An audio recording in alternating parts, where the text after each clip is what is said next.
Hello friends, स्वागत है आपका आज के न्यूज़ अपडेट में। तो स्टार्ट करते हैं डिस्क्लेमर से। हम आपको कोई भी फाइनेंशियल एडवाइस नहीं दे रहे हैं। क्रिप्टो में इन्वेस्टमेंट आपको अपनी एनालिसिस पे ही करनी है और प्रॉफिट और लॉस आपका अपना है और रिस्क भी आपका ही है। तो इसको अच्छे से समझिए, उसके बाद ही अपनी इन्वेस्टमेंट करिए। तो चलिए चलते हैं न्यूज़ अपडेट की तरफ। तो न्यूज़ अपडेट में सबसे पहले जो न्यूज़ यहाँ पर हम कवर कर रहे हैं वो है स्विस से, दैट मीन्स स्विट्जरलैंड से।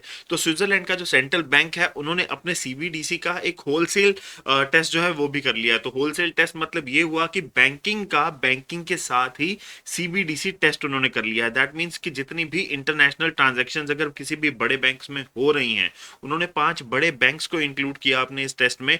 तो उन बैंक्स की जितनी भी अगर हम बात करें इंटरनेशनल ट्रांजैक्शंस थी, तो उनको सेटलमेंट करने के लिए उन्होंने इंटरनल सेटलमेंट के लिए सीबीडीसी को यूज किया है, ना कि फिजिकल यहाँ पर जो आप कह सकते हैं फिजिकल फिएट करेंसी को यूज किया है। तो उन्होंने इसके लिए अपना पूरा जो टेस्ट था वो कर लिया।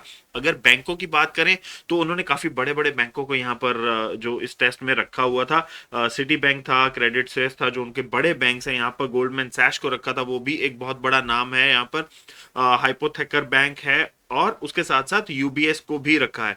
तो अगर बात करें इन 5 बैंकों की, तो बहुत बड़े बैंक है और इनका बिजनेस जो है वो काफी ज्यादा है। तो दैट मीन्स उन्होंने उन बैंकों को चूज किया जिनके पास काफी हाई वॉल्यूम ऑफ ट्रांजैक्शन था और उनके साथ मिलकर उन्होंने अपना ये जो सीबीडीसी का टेस्ट था वो किया। पायलट रन तो नहीं, पायलट रन के बाद उन्होंने यहाँ पर एक टेस्ट भी किया है जिसमें उन्होंने फिजिकली, या ये कहें नॉट फिजिकली बट उन्होंने डिजिटली यहाँ पर जो ट्रांजैक्शंस थी उनको सेटलमेंट किया सीबीडीसी के थ्रू।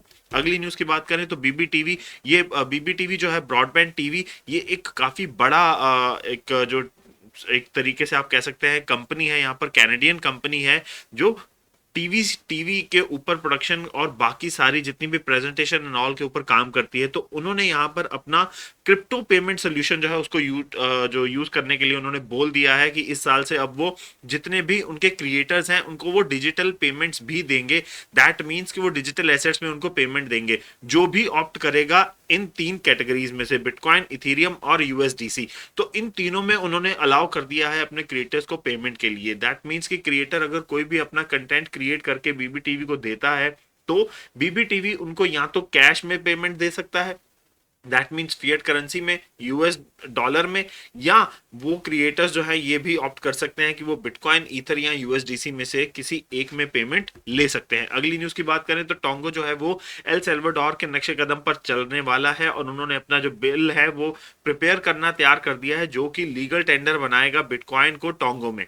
तो उनके जो एमपी हैं, फॉर्मर एमपी हैं, उनका कहना है कि ये जो बिल है ऑलरेडी पेश हो चुका है, ऑलरेडी इन प्रोसेस में है और सितंबर अक्टूबर तक यहाँ पर वो पार्लियामेंट में पास होने के लिए चला जाएगा। दैट मीन्स इस साल के अंत तक टोंगो भी बिटकॉइन को लीगल टेंडर बनाने वाला है।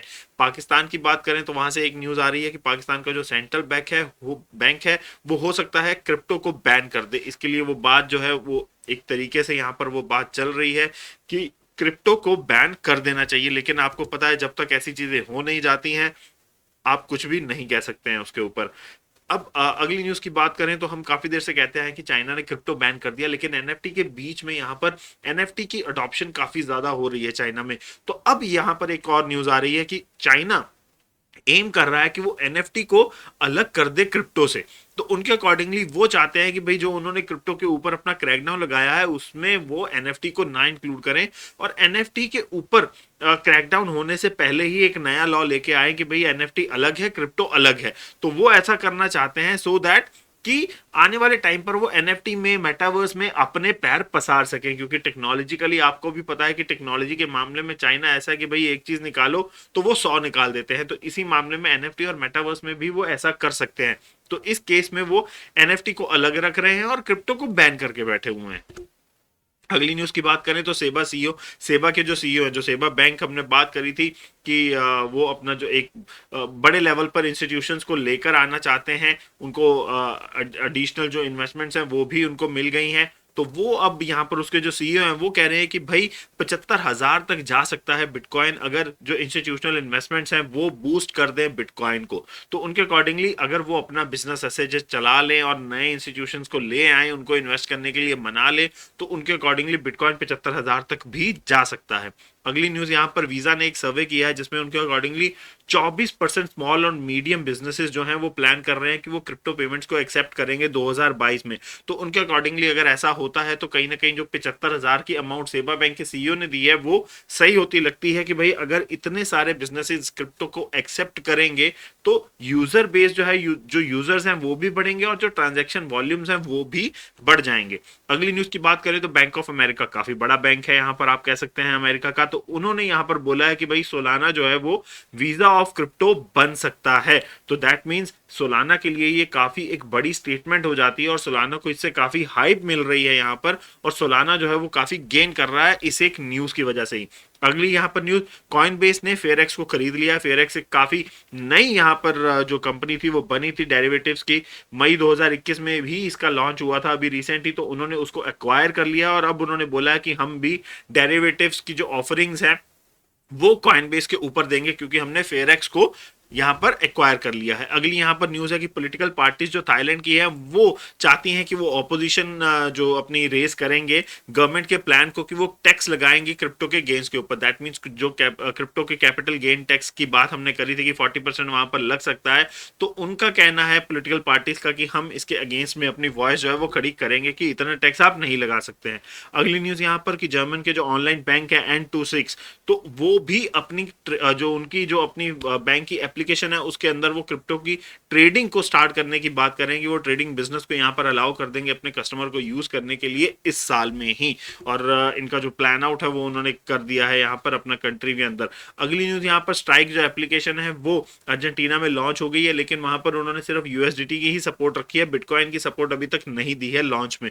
हो सकता है आने वाले दिनों में वो सपोर्ट मिल जाए, लेकिन वहां पर एक काफी आप ये कह सकते हैं कि ऑड बिहेवियर सा बना हुआ लोगों का कि स्टेबल जो स्ट्राइक जो ऑलरेडी बिटकॉइन के साथ इतनी कंट्रीज में चल रही है, एल सल्वाडोर में भी यहाँ पर स्ट्राइक ने अपनी जो एप्लीकेशन है वो प्रोवाइड करवाई थी बिटकॉइन के साथ, तो वही एक चीज कही जा रही है कि भाई अर्जेंटीना में अगर लॉन्च हुआ है तो लॉन्च के टाइम पर ही बिटकॉइन क्यों नहीं अवेलेबल है, सिर्फ यूएसडीटी ही क्यों।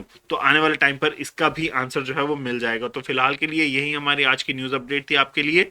मिलेंगे अब आपसे अगले न्यूज अपडेट के लिए, तब तक के लिए आप सेफ रहें, सुरक्षित रहें, और उसी के साथ साथ चैनल को भी सब्सक्राइब करें, वीडियो को लाइक करें और बेल नोटिफिकेशन का आइकन जरूर दबाएं ताकि आपको वीडियो के नोटिफिकेशन टाइमली मिलते रहें। तो मिलेंगे अब आपसे अगले न्यूज अपडेट में, तब तक के लिए thank you very much friends.